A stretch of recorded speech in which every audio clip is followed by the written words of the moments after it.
Welcome back, ladies and gentlemen, and now moving on to our next presentation session of the day on a very interesting topic on AI-led hyperautomation platform for banking using NewgenONE.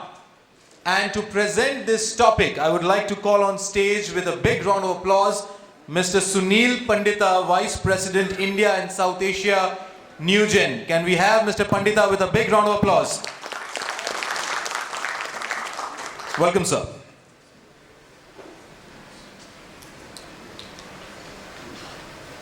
Good afternoon. Can be louder. Good afternoon. Good afternoon. Thank you. It's always a tough act to come after such wonderful sessions we've had throughout the day today, and some wonderful panel discussions from bankers, from industry stalwarts, technology leaders. And then when lunch is good, it's even tougher. So I'll try to keep it short and make it interesting. I want to cover three stories. So one is my story, one is the story of the organization I represent, and the third is the main story. So I've been in the industry for close to about 25 years. I run sales for India, South Asia for Newgen Software. And prior to this, I spent major part of my career with three large organizations, IBM, Adobe, and Samsung Electronics. Newgen is really close to heart because, you know, when in times when you're talking of Atmanirbhar Bharat, we are talking of make in India, make for world. I think Newgen pioneered this as a software product company long time back. So with 30-year legacy, we have continuously been innovating and giving products for the global markets. We are a $100 million US product company today, operate in all the markets. Vertically, we have fairly diversified, but we still, people, especially in this region, know us as a banking company, which is true, but there's a lot of business we do outside of banking. But banking is still at 60% of our business. In fact, some of the people in the audience are our customers, and it's a privilege to have been, connected with them and worked with them for so many years. So coming to the topic,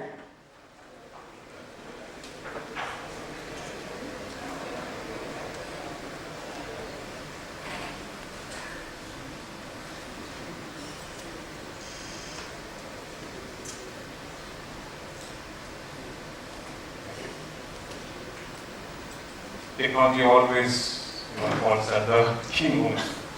So, in the previous sessions, we had some interesting conversation around digital transformation. Digital transformation, that word is something like all of us, for some of you who have young kids, I'm sure they would have asked this question, Dad, what is digital transformation? But we'll try to simplify. Actually, one of the panelists in that, he said that when you're making a payment when you're buying it from the local kirana guy, and you make a payment, and he gets voice assisted acceptance that 300 rupees aapke khate mein aa gaya hai. I think that is big impact. That's digital transformation, right? Of course, there are dimensions to it. So all of you, you represent different institutions, have been transforming businesses, have been making technology interventions for a long time. But what COVID did in the last 2 years, it really fast-tracked so much of innovation. Project cycles which could have run into months, years, got compressed into weeks. And that transformation, that digital is not a choice. It's not an option. It's something you have to do. Some things that, from our experience of having worked with banks, especially in the last 2-3 years in India and globally, one thing that a lot of banks wanted to go straight to STP, right? They wanted, and the initiative they took was open up mobile channel, especially with COVID, open up portals, make investments in all those areas to achieve straight-through processing.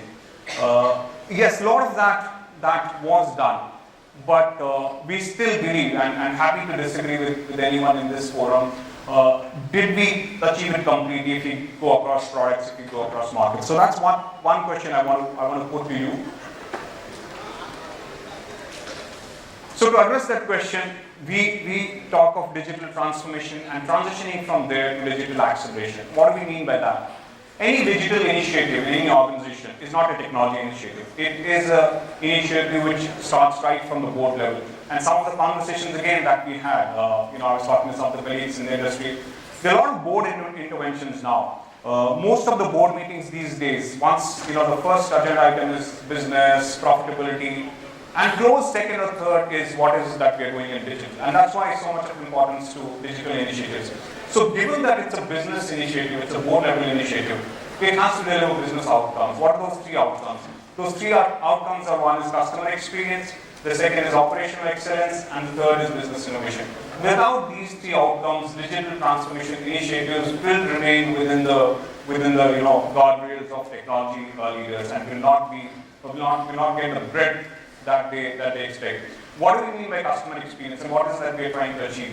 We are essentially trying to increase the revenue, get more customers, get more LTV from existing customers, make it easy for customers to interact with the bank. And increasingly we have found that organizations were able to create an experience, not just for customers, but for ecosystem, which is their partners as well as their internal employees. They are able to deliver a better experience. So customer experience also includes your employees and your partners. Talking of operational excellence, it's a direct impact on cost. It's an impact on how agile your system is able to interact, react to customer feedback, do transactions, and do that within risk and governance controls. So that's operational excellence for you. And the third is business innovation. When you do the revenue side, you do the cost side, with AI analytics coming in, this is a fairly competitive space. This is a highly regulated space, most competitive space, with fintechs coming in, ecosystem play, integrations. So unless you innovate, and there are various ways you innovate, right? There is a lot of data that you have internally, but there's a lot of data that you get externally. There are inputs that you get externally. How do you leverage those to drive business innovation? So those are the three objectives, what we feel are essential ingredients from moving from digital transformation to digital acceleration. How do you do that? Just one slide each on what, giving examples. I think Abhijit in the previous session mentioned journeys, right? And journeys is not a train journey anymore. It means journeys, customer journeys, employee journey. When you're talking those journeys, so customer experience, to explain, is not just an onboarding experience. You might have a great unsecured loan initiation process and you do an approval quickly, but the secondary steps to that, does the disbursement happen? Does the collateral management happen? Now, for that to happen, there has to be a significant integration between your front end and your ops layer. Unless that happens, your customer experience will break. And there's a lot of integrations which are involved as part of that customer experience there. And when we're talking of customer experience, remember the demographic of the customers is changing. Today, we have a lot of customers who are Gen Z, who are millennials, right? And their expectation of customer experience is what they get on Uber, what they get on Amazon. So the ability to interact with them in their device of choice, anytime, anywhere, without breaking journey, is critical. So that's what we are saying when we talk about customer experience. Now, customer experience front end, it is just not possible to build a portal or build a mobile application unless you have the mid office and the back office completely streamlined. So when we talk of seamless, and the operating word here is seamless, because seamless means that there is data, there is content which is getting exchanged across various siloed backend systems. And unless there is integration built in with those systems, you're not able to deliver that seamless operations. Now, you imagine abandonment rates, right? When organizations, banks today measure what is the abandonment rate when someone they're doing it for their onboarding experience? How do they handle rejections? How do they manage exceptions? So all those things become important from an operations point of view. Again, with analytics and AI ML I mentioned, it's again become important. There are four things we're trying to do. The first and the basic thing is, from an analytics point of view, is you have content, you have process-related data. How do you use that data to improvise and optimize that process? That's really a basic level. The second level is, how do you improve business predictability? Obviously, you have the data, but you have the tools to give you dashboards so that you can predict your business. And the next level after that is actually prescriptive decision making. That's what analytics and AI and ML will do for you. And finally, once you have done that, will that data, will that information help me look at a different market, open up an adjacency, or open up another demographic? So those things become very important to drive analytics here. And the third piece which I talked of customer experience, operational excellence, and business models. So I'll give an example of a large bank that we're working with. We have been able to develop a product for them for new as well as existing customers. We're able to increase the wallet share. This is again based on the data insight that we got from them. We run a risk scorecard for them, which helps them mitigate the risk and take corrective action. We do debt collections for them. Now, how are we able to do this? Obviously, you have the data, you run that process, you improvise on the process, and things like exception management, channel effectiveness, and that was mentioned. One of the panelists again mentioned that how do you make sure which channel you focus on. But even to take that decision, you have to first measure the channel effectiveness. So all those things is something which you are able to get from the entire symphony between these three objectives that I mentioned, and running an AI analytics model on top of that. So journeys, right? A lot of portal investments have been made. Imagine that what are the attributes of a journey? First is completeness of a journey. You're doing a deposit account. It's not enough to open.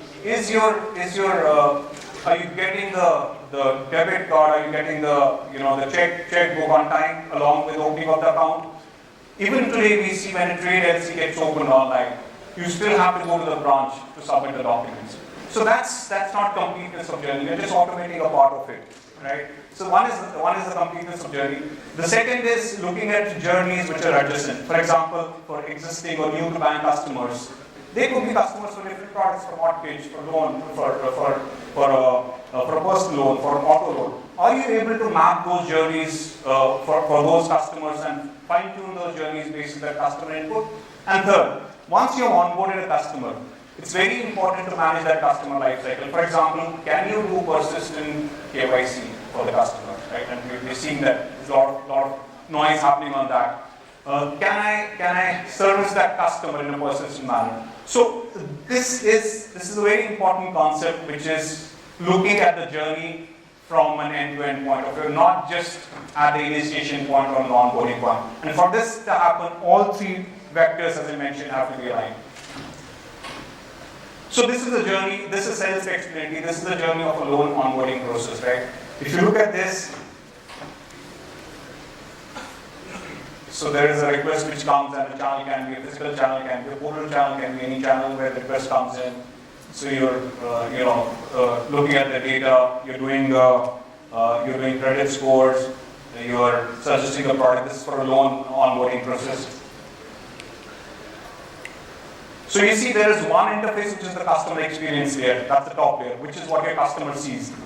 But that journey can be complete only when the operational layer is managing your exceptions, is managing your abandonment, and is actually working in symphony with the customer experience layer to be able to take that journey right to the point where the money gets disbursed. And the last piece, which is the third part, right, which is this. Now these are technologies which will feed into both your customer experience layer and your operational excellence layer to give you the differentiation against competition, to keep you 5 strides forward from where technology is moving. Is this clear? Okay. How do we achieve this? We talked of 3 vectors. We talked of a sense of customer journeys and how comprehensiveness of the journeys is important. We believe at Newgen, having worked with banking customers for the last 30 years, the only way to look at it is through hyperautomation. And there are 2 approaches to hyper. There's one approach, but there's one which is how do you select a technology? What should be your long-term process? What's the horizon you look at? What are the kind of processes you look at hyperautomation? So we suggest that this should be an initiative which should be between IT, between business, leadership, everyone involved. You should bring in stakeholders, which are internal as well as external, when you're looking at hyperautomation journey for across the bank. And then pick a few sweet spots. Look at various LOBs, look at various departments. Not look at just a few silo departments. And we see this. You want to look at product-wise. Let's say look at mortgage. Let's automate that. Let's look at loan account. But you don't look at the bank as an enterprise. The bank at the end of the day is an enterprise as much as any other organization. And these are the criteria which you factor when you look at evaluating technology. What is the technology you should? Because this is a technology investment you're doing for at least 10 years. You're not going to change it just faster than that. The approach, the execution of this can be in phases, right? So you pick up few high-value processes, preferably mutually exclusive processes, generate results. So it's important. The punchline there is business results in one business quarter, right? If you're able to deliver that, you will get buy-in, you will get more budgets, then you get into the integration layer, and finally you deliver a hyper-connected bank for your stakeholders.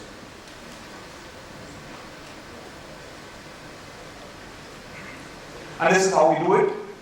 So we have these components starting with on your right, which is the low-code development platform, which is used for application development, rapid manner, portal, mobile.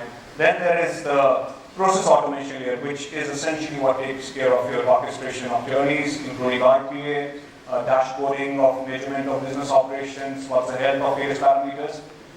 And any such initiative needs a backend of content services and communication management, without which your context to any communication you will do, the customer will fail. So that's our tried and tested workhorse.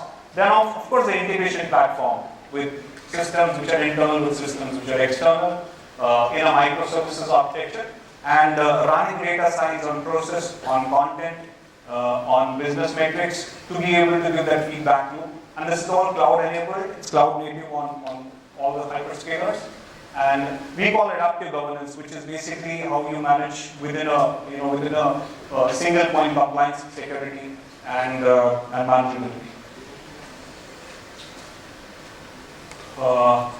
So that was the stack we have, and why Newgen? Because we have delivered this across millions of transactions, hundreds of thousands of users for so many years globally. So when there is content that needs to be pulled from real time from systems, we are able to do in milliseconds from billions of documents, and there are established case studies on that. And the platform is totally modernized, cloud native, microservices, and you can plan it out in a manner that you start small and build on top of that. Example of typical architecture of, so again, experience layer, operations layer, integrations, and the cloud interface at the bottom. So the key here is, it's not just customer experience in isolation. It is a combination of customer experience, operations layer, and business innovation. I'll quickly skip this. So these are the components of our software, which is slightly textual, which help you build those customer experiences, excel in your operational efficiencies. You can see a fair bit of AI there, and that is courtesy some of the components that we always had, and also acquisition of a company called Number Theory we have done, which enables us to do AI at business level, for product level customer segments. So that's what we do with this NewgenONE platform. I'm almost at the end of the time. So we deliver this for specific use cases, but the advantage is that if you're looking at a point product, you will struggle. You will never be able to hyper-automate your entire organization. So while you have this platform and you have the ability to do customer, to do your top line, to do your cost savings, to do innovation, you still need proof points of this having been delivered across various business processes. And I thought, instead of talking about those, just share some representative journeys. This is what we have already done in the banking space in India and globally. So this is retail banking on the deposit side. This is retail banking, and some of this would be familiar. You would have already deployed, or you would be intending to deploy. Feel free to reach out to this. Reach out to us. Our colleagues are here today, tomorrow. We'll be happy to assist. Payments. There was a session on payments. On the commercial lending side, both on the deposit side as well as the lending side.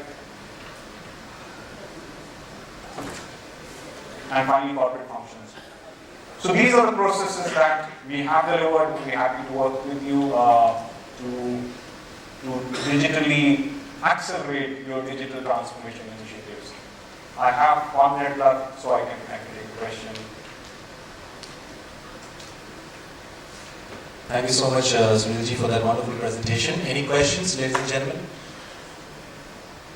If you have a question, you kindly raise your hand and we'll pass on the microphone to you.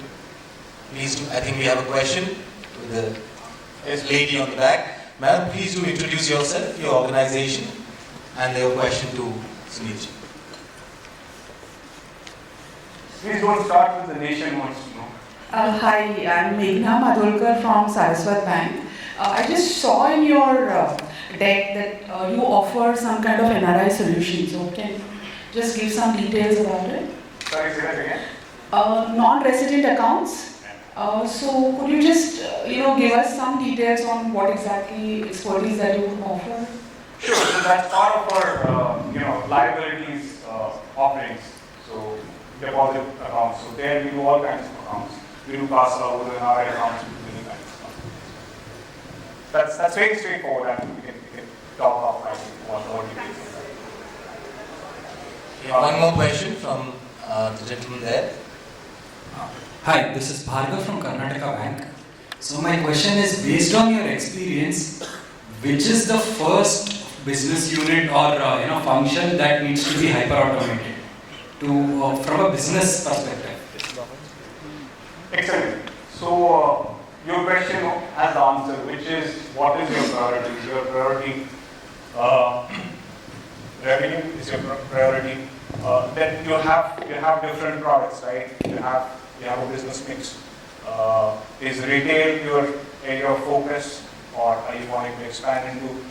Last few years we are seeing a lot of activity on the mortgage side, on the home finance side, right? Driven by a lot of government initiatives. So it really depends about your business strategy.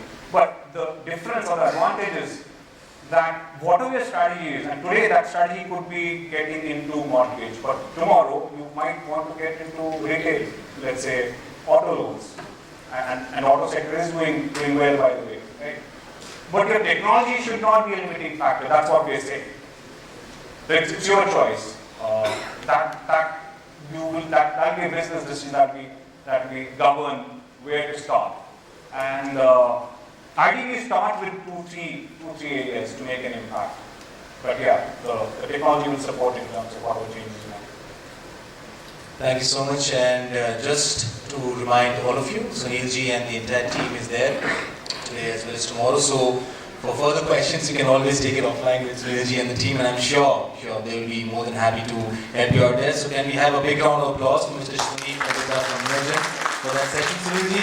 I will still ask one more minute of you to kindly be on the dais. And I would now like to call on stage Mr. Subramaniam Iyer, Senior Vice President, Head Customer Experience, Consumer Bank, India from DBS Bank, to kindly do the honors. Subramaniam ji, welcome.